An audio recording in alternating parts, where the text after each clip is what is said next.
En ce temps-là, Jésus disait, « À quoi le règne de Dieu est-il comparable? À quoi vais-je le comparer? Il est comparable à une graine de moutarde qu'un homme a prise et jetée dans son jardin. Elle a poussé, elle est devenue un arbre. Et les oiseaux du ciel ont fait leur nid dans ses branches. » Il dit encore, « À quoi pourrais-je comparer le règne de Dieu? Il est comparable au levain qu'une femme a pris et enfui dans 3 mesures de farine jusqu'à ce que toute la pâte est levée. » Acclamons la parole de Dieu. Au cours de son histoire, l'Église a vécu des situations très différentes. Pendant les 3 premiers siècles jusqu'en 313, l'Église a été persécutée. La destruction de l'Empire a fait qu'à certains endroits, elle a été persécutée, par exemple dans l'Espagne des Wisigoths ariens. Mais à d'autres endroits, elle est aussi devenue la religion officielle des barbares, entre guillemets, comme cela s'est passé en France avec les Francs. Elle a vécu des périodes de persécution globale ou locale. Elle a vécu des périodes où le martyre était très fréquent en raison de problèmes politiques, comme en Espagne en 1936,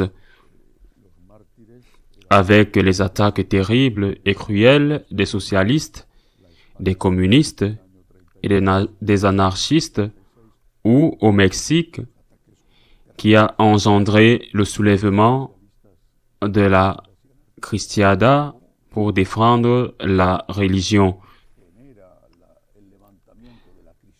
L'Église a traversé toutes ces épreuves et nous nous trouvons aujourd'hui à un moment où, bien que le nombre officiel doit être très élevé, près de 140 000 millions de catholiques, nous sommes tous conscients, certainement dans certains endroits, plus que dans d'autres, que nous sommes une minorité qui devient de moins en moins importante. Et je ne parle pas d'une minorité numérique, mais d'une minorité moins importante en termes de capacité à défendre la religion. Je ne veux pas dire numériquement, mais moins importante en termes de capacité d'influence.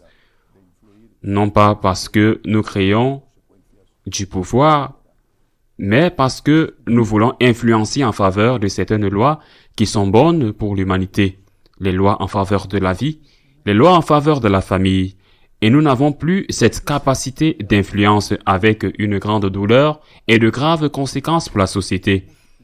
En ce moment, nous devons nous rappeler des évangiles comme celui-ci. Jésus nous enseigne, il a l'esprit que, même si nous voulions que tout le monde soit catholique, il a l'esprit que nous sommes et que nous devrions peut-être toujours être un petit groupe. Et il donne l'exemple du levain et de la graine de moutarde. Un petit groupe, mais pas un groupe inefficace.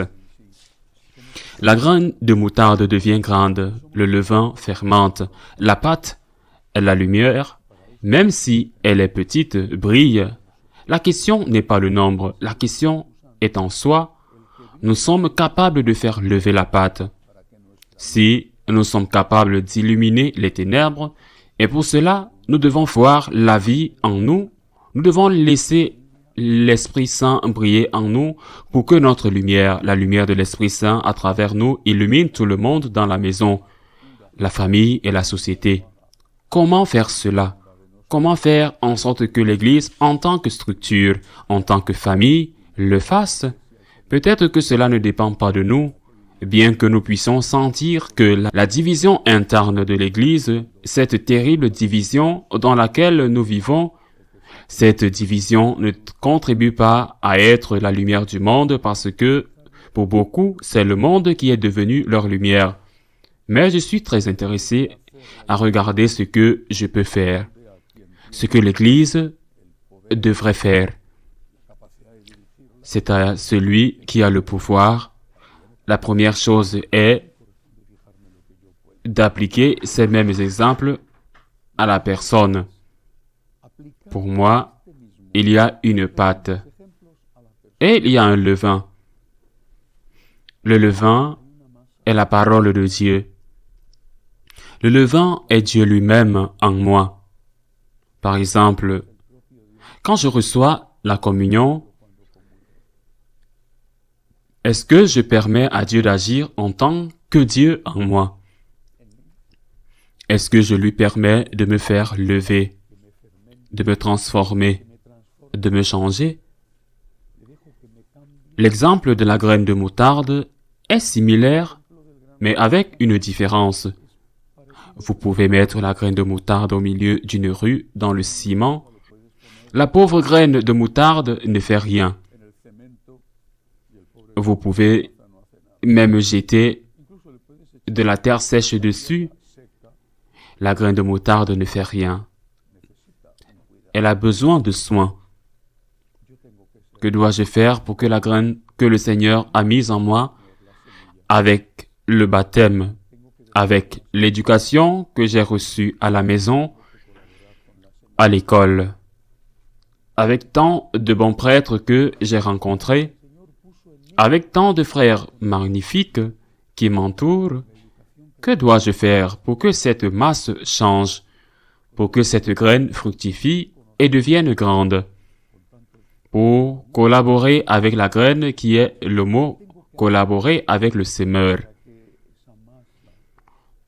Je ne trouve pas d'autre moyen que la prière. Être avec lui. Parfois ennuyé, parfois enthousiaste, et dans un ravissement spirituel, être avec lui, être à ses pieds, le regarder et le laisser vous regarder. Lui dire « Je t'aime, je te demande pardon, je te demande de l'aide » et le laisser te le dire. Il ne peut y avoir de transformation du monde si nous ne permettons pas à Dieu de le transformer, et nous ne pouvons pas permettre à Dieu de nous transformer et de nous transformer si nous ne nous convertissons pas. Beaucoup de choses sont nécessaires dans l'Église et en chacun de nous, mais la première chose à faire est de permettre à Dieu d'être Dieu, de permettre à Dieu de nous transformer. Et pour cela, nous devons être avec Dieu, plus de prières, plus de confession, plus de communion.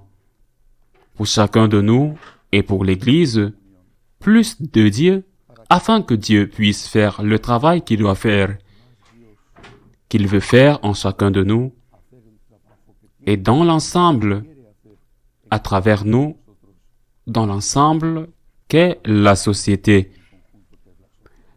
Ainsi y soit-il.